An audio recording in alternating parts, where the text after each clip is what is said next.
Hi friends, welcome to inside of Bible YouTube channel. December மாதம் அப்படின்னாலே நம்ம எல்லாருக்கும் ஞாபகத்துக்கு வர்றது கிறிஸ்மஸ் பண்டிகை. உலகமெங்கும் கிறிஸ்மஸ் கொண்டாடுகிற எல்லா சகோதர சகோதரிகளுக்கும் இயேசு கிறிஸ்துவின் நாமத்தில் அன்பின் வாழ்த்துக்கள். இன்னைக்கு நம்ம யாரை பற்றி பார்க்க போகிறோம் அப்படின்னா, யோசேப்பு, புதிய ஏற்பாட்டில் வருகிற மரியாளின் கணவனாகிய யோசேப்பு, அதாவது இயேசு கிறிஸ்துவனுடைய தந்தை. இந்த யோசேப்பு ஒரு ராஜவம்சத்தை சார்ந்தவர். ஏன்னா மத்தேயு 1ஆம் அதிகாரத்தில் பல சந்ததியார்களுடைய நேம் லிஸ்ட்டு வருது. அந்த நேம் லிஸ்ட்டில் வர்றவர் தான் இந்த யோசேப்பு. அதில் நிறைய ராஜாக்கள்லாம் வராங்க. அந்த நேம் லிஸ்ட்டில் இந்த யோசேப்பு வராரு.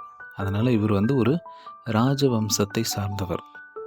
அது மட்டும் இல்லை, இவர் ஒரு கார்பெண்டர், ஒரு தச்சர் மாத்திரமல்ல, வரலாற்று ரீதியாக என்ன சொல்கிறாங்க அப்படின்னா, இவர் ஒரு மிகப்பெரிய கட்டிடக்கலை நிபுணர். அதாவது ஒரு வீடு கட்டுறதுக்கோ ஒரு அரண்மனை கட்டுறதுக்கோ இவர் பிளான் போட்டு கொடுத்தாரு அப்படின்னா அது அவ்வளவு நேர்த்தியாக அற்புதமாக இருக்குமா. அந்த அளவுக்கு ஞானம் மிக்க ஒரு கட்டிடக்கலை நிபுணராகவும் இவர் இருந்தார் அப்படின்னு சொல்கிறாங்க.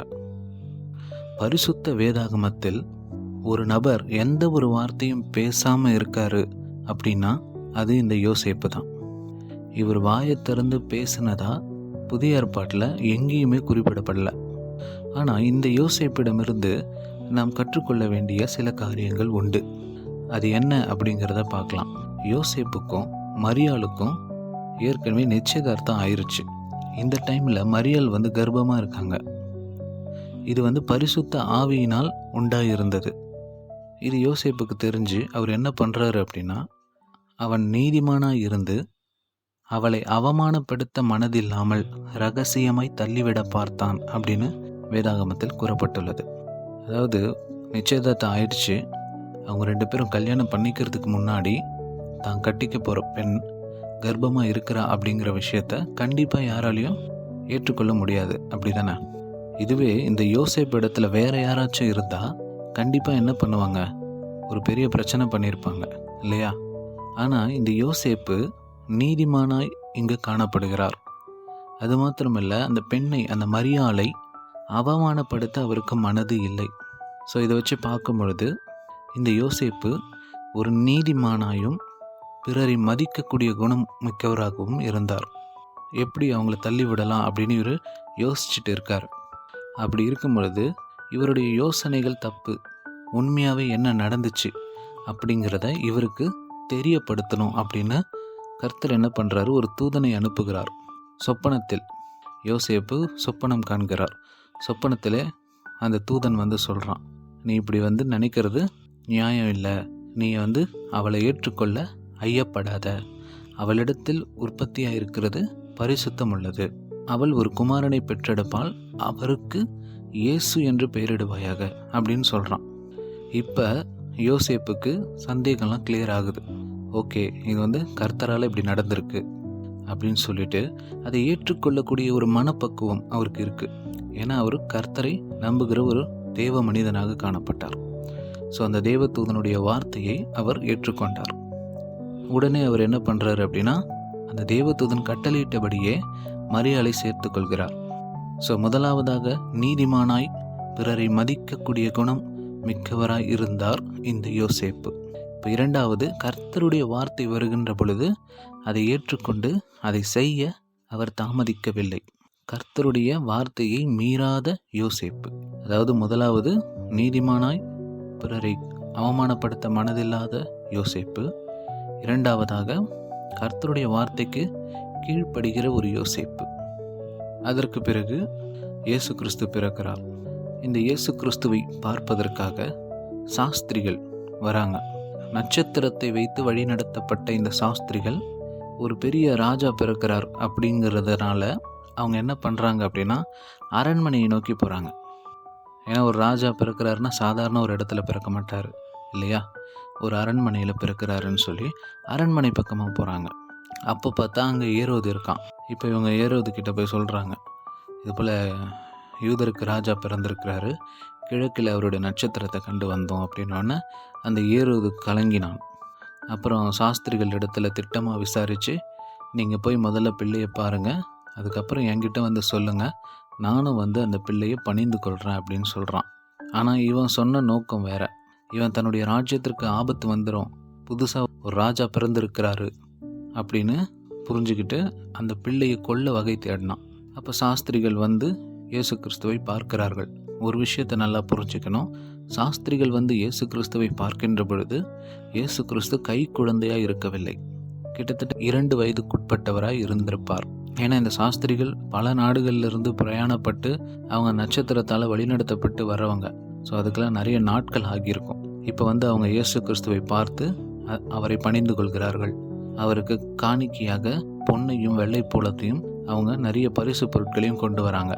ஆனால் இந்த பரிசு பொருட்கள்லாம் அவங்க கொண்டு வந்ததற்கு 2 நோக்கம் உண்டு. ஒன்று, நம்ம வந்து யாரையாச்சும் பார்க்க போகிறோம் அப்படின்னா அவங்களுக்கு கண்டிப்பாக ஏதாச்சும் வாங்கிட்டு போவோம் இல்லையா, அது ஒரு மரியாதை நிமித்தமாக. இவங்களும் அப்படி தான், ஒரு ராஜா பிறந்திருக்கிறார் அப்படின்னு சொல்லி அந்த ராஜாவை பார்க்கறதுக்காக இவங்க வந்து அநேக காணிக்கைகளை கொண்டு வராங்க. இதற்கு இன்னொரு அர்த்தமும் உண்டு, அதை நான் இந்த வீடியோவோட முடிவில் சொல்கிறேன். இப்போ இவங்க இயேசு கிறிஸ்துவை பணிந்து கொண்டு காணிக்கைகளை வைத்து விட்டு இவங்க வந்து போகிறாங்க. போகின்ற பொழுது கர்த்தர் இவர்களுக்கு சொப்பனத்திலே எச்சரிக்கிறார், நீங்கள் ஏரோது கிட்ட திரும்ப போகாமல் வேற வழியாக திரும்பி போங்க அப்படின்னு சொல்லி. இப்போ சாஸ்திரிகள் வராததை கண்டு ஏரோது சாஸ்திரிகளால் தான் ஏமாற்றப்பட்டதை கண்டு அவன் கோபம் கொள்கிறான். அதனால தான் அவன் என்ன பண்ணுறான்னா 2 வயதுக்குட்பட்ட பிள்ளைகளை கொள்ளுங்க அப்படிங்கிறான். ஸோ இயேசு கிறிஸ்துவ சாஸ்திரிகள் பார்க்க போகின்ற பொழுது கண்டிப்பாக இயேசு கிறிஸ்து 2 வயதுக்குட்பட்டவராய் தான் இருந்திருப்பார். ஓகே, இப்போ சாஸ்திரிகள் போகிறாங்க. சாஸ்திரிகள் போன உடனே யோசேப்புக்கு மறுபடியும் இன்னொரு சொப்பனம் வருது. சொப்பனத்திலே அதே தேவதூதன் வருகிறான். வந்து அவன் சொல்கிறான், ஏரோது பிள்ளையை கொலை செய்ய வகை தேடுவான், நீ எழுந்து பிள்ளையும் அதன் தாயையும் கூட்டிக் கொண்டு எகிப்துக்கு போ அப்படின்னு சொல்கிறாரு. இந்த யோசேப்பை பாருங்கள், அவன் அன்றைக்கி நைட்டே புறப்படுறான் அப்படின்னு வசனம் சொல்லுது. அதாவது சொப்பனம் கண்டு விழித்து தாமதிக்காமல் கர்த்தருடைய வார்த்தையை நிறைவேற்ற வேண்டும் என்பதில் இந்த யோசேப்பு மிகவும் கவனம் கொண்டிருந்தவராக இருந்தார். ஸோ அதனால் அவர் என்ன பண்ணுறாருன்னா, அன்றைக்கு ராத்திரியிலே மரியாளையும் இயேசுவையும் கூட்டிக் கொண்டு எகிப்துக்கு போகிறார். யோசிச்சு பாருங்கள், திடீர்னு கர்த்தர் நம்மக்கிட்ட வந்து நீ இப்போவே கிளம்பி வேற ஒரு நாட்டுக்கு போ அப்படின்னு சொன்னார்னா நம்மள எத்தனை பேர் இதை செய்வோம்? ரொம்ப கஷ்டமான ஒரு நிலைமை அது, அப்படி இல்லையா? ஆனால் இந்த யோசேப்பை பாருங்கள், உடனே புறப்படுகிறார். இப்போ இந்த சாஸ்திரிகள் கொண்டு வந்து கொடுத்தாங்கள காணிக்க, அது எதுக்கு உதவுச்சு அப்படின்னா, இப்போ கர்த்தர் திடீர்னு கிளம்பி போன்னு சொல்லிட்டாரு. ஏரோது சாகுற வரைக்கும் நீ எங்கே இருக்கணும், எகிப்தில் தான் இருக்கணும் அப்படின்னு சொல்லிட்டாரு. அப்போ இவங்க தங்கிறதுக்கு சாப்பிட்றதுக்கெல்லாம் பணம் வேணும் இல்லையா? அந்த காணிக்கையை கொடுத்தாங்க பாருங்க, மிகுதியான பொன் வெள்ளைப்போளம், அதை வச்சு அவங்க அந்த செலவுகளெல்லாம் மேனேஜ் பண்ணிக்கிட்டாங்க. ஸோ அவங்க காணிக்கை கொண்டு வந்த அந்த நோக்கம் அவங்க வந்து மரியாதை நிமித்தமாக கொண்டு வந்தாங்க. ஆனால் அந்த காணிக்கைகள் இவர்களுக்கு வேறு நாட்டுக்கு போக அவங்களுக்கு செலவுக்கு அந்த காசை அவங்க யூஸ் பண்ணிக்கிட்டாங்க. வசனம் சொல்லுகிறது, கர்த்தர் ஒரு மனுஷனுக்கு சோதனையை கொடுப்பாருன்னா அதிலிருந்து தப்பி செல்வதற்கான போக்கையும் அவர் உண்டு பண்ணுவார். ஸோ இங்கே யோசேப்புக்கு எகிப்துக்கு ஓடிப்போ அப்படின்னு ஒரு கட்டளையை கொடுக்குறாரு. கட்டளையை கொடுத்தவர் அதற்கான முன்னெச்சரிக்கை நடவடிக்கையும் கண்டிப்பாக செஞ்சிருப்பார். அதன் விளைவு தான் அந்த காணிக்கைகள். இதை வைத்து இவர்கள் எகிப்துக்கு போய் அங்கே இவங்க அதை வச்சு தான் சாப்பிட்றாங்க, பிழைக்கிறாங்க. ஸோ அந்த காணிக்கைகள் இதற்காக அவர்களுக்கு உபயோகப்பட்டது. ஸோ கர்த்தர் நம்மை சோதிக்கிறாரு அப்படின்னா நிச்சயமாக அதிலிருந்து தப்பித்து கொள்வதற்கான ஒரு வழியையும் நமக்கு உண்டு பண்ணுவார். ஸோ கர்த்தர் மேலே நம்பிக்கையாக இருந்து அவருடைய வார்த்தையை மட்டும் நம்ம செஞ்சோம் அப்படின்னா நம்ம சோதனையிலும் நாம் தப்பிக்கொள்வதற்கான வழி நமக்கு கர்த்தர் உண்டு பண்ணுவார். அதாவது முன்னெச்சரிக்கையாக ஒரு ஏற்பாடை பண்ணிட்டு தான் நமக்கு ஒரு விஷயத்தை கர்த்தர் சொல்லுவார். ஸோ மூன்றாவதாக இந்த யோசேப்பிடம் நாம் கற்றுக்கொள்ள வேண்டிய விஷயம், கர்த்தருடைய வார்த்தையை நம்புறது நல்லது, ஆனால் தாமதம் இல்லாமல் செய்து முடிக்கிறது ரொம்ப கஷ்டம். ஆனால் இந்த யோசேப்பு தாமதம் இல்லாமல் செய்து முடித்தார். முதலாவதாக என்ன பார்த்தோம் அப்படின்னா, நீதிமானாயும் பிறரை மதிக்கக்கூடிய குணம் உடையவராயும் யோசேப்பு இருந்தார்.